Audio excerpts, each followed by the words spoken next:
From the station that's on your side, you're watching News 19 at 11. It was another round of scattered showers today in the Midlands. Good evening and thank you for joining us. I'm Kayla Bennett. As the weekend comes to an end, the rain will not stop for the start of the work week. Meteorologist Daniel Bonds joins us now with what we can expect to see. Hi, Daniel. Hey, Kayla. Yeah, you're right. We're expecting more showers and thunderstorms to move across the area. All right, thanks, Daniel. Tonight, an international fugitive is behind bars after being captured here in the Midlands. He's 28-year-old Hainsley Brown. Authorities say he was arrested Friday in Fairfield County. They say Brown scammed elderly victims out of thousands of dollars both here in the Midlands and in Barbados. Investigators say he also has a criminal history that includes rape, assault, and theft. He will stand trial before being deported to Barbados. He is currently in the Fairfield County Jail. In Marlborough County, authorities are searching for an inmate that escaped from the detention center. He's 28-year-old Cyril Lowry. Investigators say Lowry was arrested Friday in connection with a drug bust at a Bennettsville home. The suspect was awaiting a bond hearing. Authorities have not released information on how he escaped. In Orangeburg County, deputies are investigating a fatal shooting. It happened just after midnight on Whitaker Parkway. Investigators say the victim and another man were involved in a confrontation that turned physical. Witnesses told deputies that they heard several gunshots and then a man lying on the ground. Anyone with information on the shooting is asked to call Crime Stoppers at 1-888-CRIME-SC. A former lawmaker plans to plead guilty to domestic violence charges tomorrow. Chris Corley's lawyer says he would plead guilty to the lesser charge of up to 10 years. Until then, he is charged with aggravated domestic violence, which carries up to 20 years behind bars. Corley's wife has asked all charges to be dropped, but State Attorney General Alan Wilson says the charges were too serious to drop. Prosecutors say Corley hit his wife in the face, making her bleed, and pointed a gun at her in front of his kids. City of Columbia water customers, we have some boil water lifts and advisories to tell you about. The first one, residents on Byron Road from Wormwood Lane to Shelley Road, you no longer have to boil your water. The water line has been fixed. But for residents in the Wildwood Downs Point near the Polo Road area, you are asked to boil your water for a full minute before cooking or drinking it. We will keep you updated when this advisory has been lifted on air and online at WLTX.com. Duke Energy customers could end up paying for the state's nuclear plant near Gaffney, even if it's not built. The company has the authority to seek recovery of tens of millions of dollars from customers under the same 2007 state law that left SCE&G customers to foot the bill for the failed VC Summer nuclear station near Jenkinsville. Duke Energy has not said whether it will seek to charge customers, but they do say they are working with the same bankrupt company that was building the VC Summer reactors. And the impact is just starting to be felt for the more than 5,000 workers who lost their job when the new reactor project at VC Summer was halted. A new task force called Employ SC has been created to help find work for those who have been laid off. The group will be hosting a number of job fairs. The first will be Monday the 14th at the Center for Advanced Technical Studies that's located on Mount Vernon Church Road in Chapin. The second will be held on the 16th at the Columbia Metropolitan Convention Center. Both events run from 9 a.m. until 5 p.m. and will feature dozens of state agencies and private employers. This weekend is the 72nd anniversary of the Hiroshima bombings, and one church in the Midlands wanted to honor those who lost their lives. Shandon Presbyterian Church unveiled a peace pole in front of their church today. Reverend David Jones says that the pole not only serves as a remembrance of the fallen, but also as a symbol for peace in the community. You can see the pole at the church's entrance on Woodrow Street.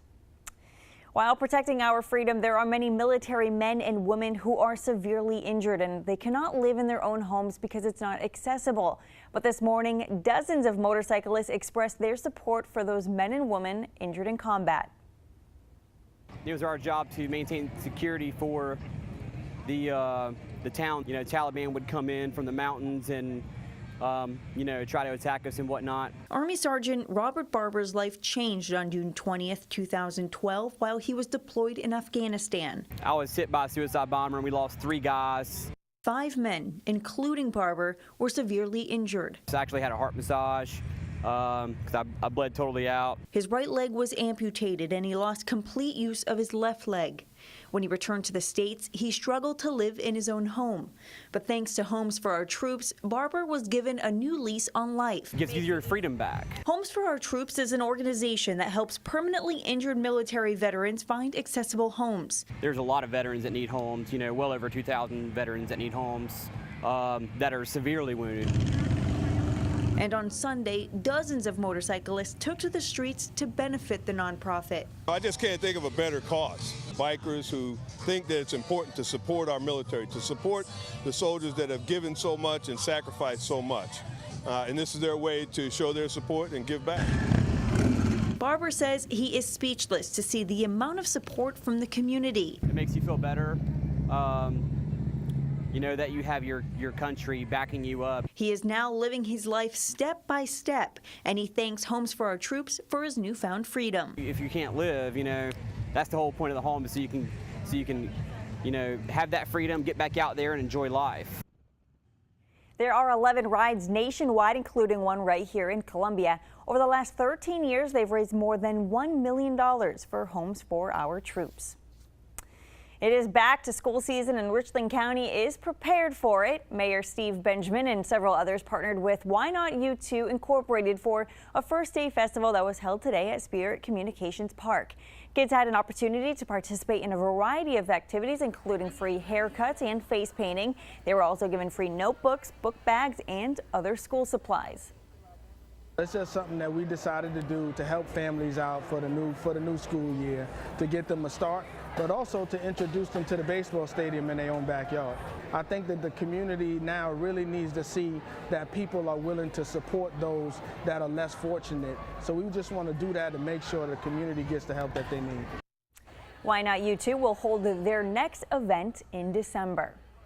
And in Prosperity, several organizations partnered together to hold a back-to-school supply drive. The police department, along with the Women on a Mission charity group, saw a record turnout. About 300 book bags filled with school supplies were given out to area kids. Organizers say it was a great way to give back to the community.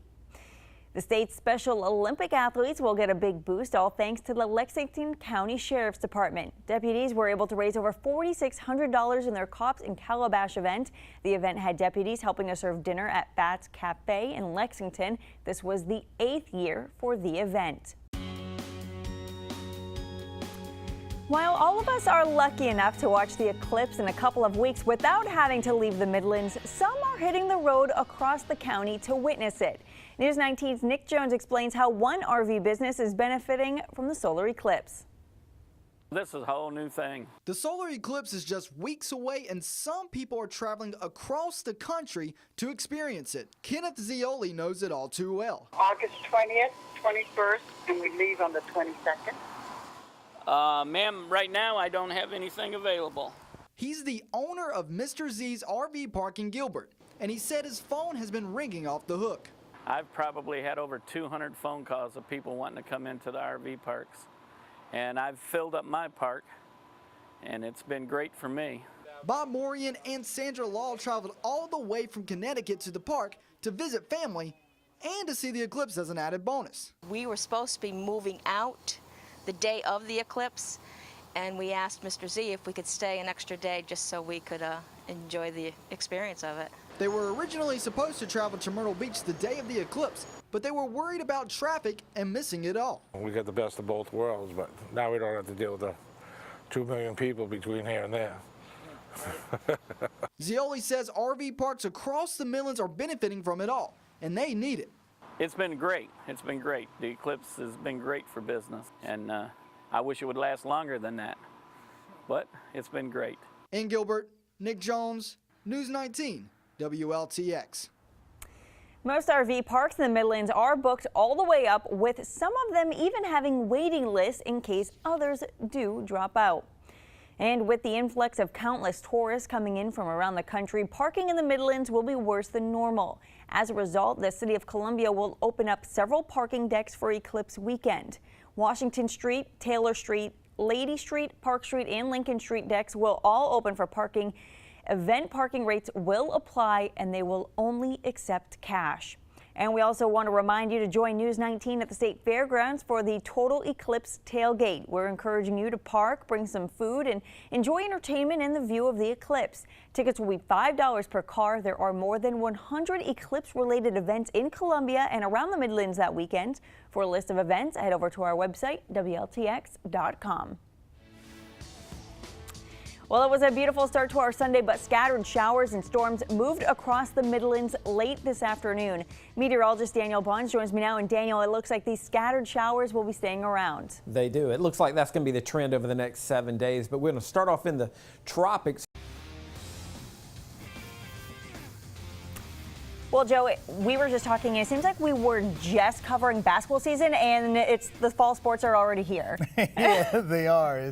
Get ready, folks. We're already in the soccer football season. And speaking of soccer, it's been 8 months and 13 days since the USC women's soccer team was in action. After a decade of development and several postponements, the long-awaited Stephen King adaptation, The Dark Tower, debuted with an estimated $19.5 million in ticket sales. Christopher Nolan's World War II epic Dunkirk slid to second with $17.6 million in its third week.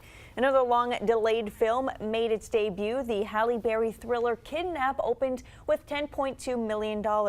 In its first week of wide release, the docudrama Detroit disappointed with $7.8 million. Is there any movies you guys would like to see? Actually, ones I wanted to see have already come out, actually. Right. I want to see the new Planet of the Apes movie. I did see that. That was the last one I went to see. It is worth it. Perfect. And it's a perfect week to go to the Probably movies. so, especially staying indoors out from the rain we're expecting. We are expecting more showers and thunderstorms, and that's going to be the trend over the next 7 days. Going to be hot and humid tomorrow, highs in the low 90s, and we kind of back down those temperatures just a little bit, but the rain chances will still be there Tuesday through Friday. Scattered showers and storms, upper 80s for highs. Even into next weekend, we're still expecting more chances for rain, so get ready for an unsettled week. Typical South Carolina weather. Well, that's it for now. Have a great night.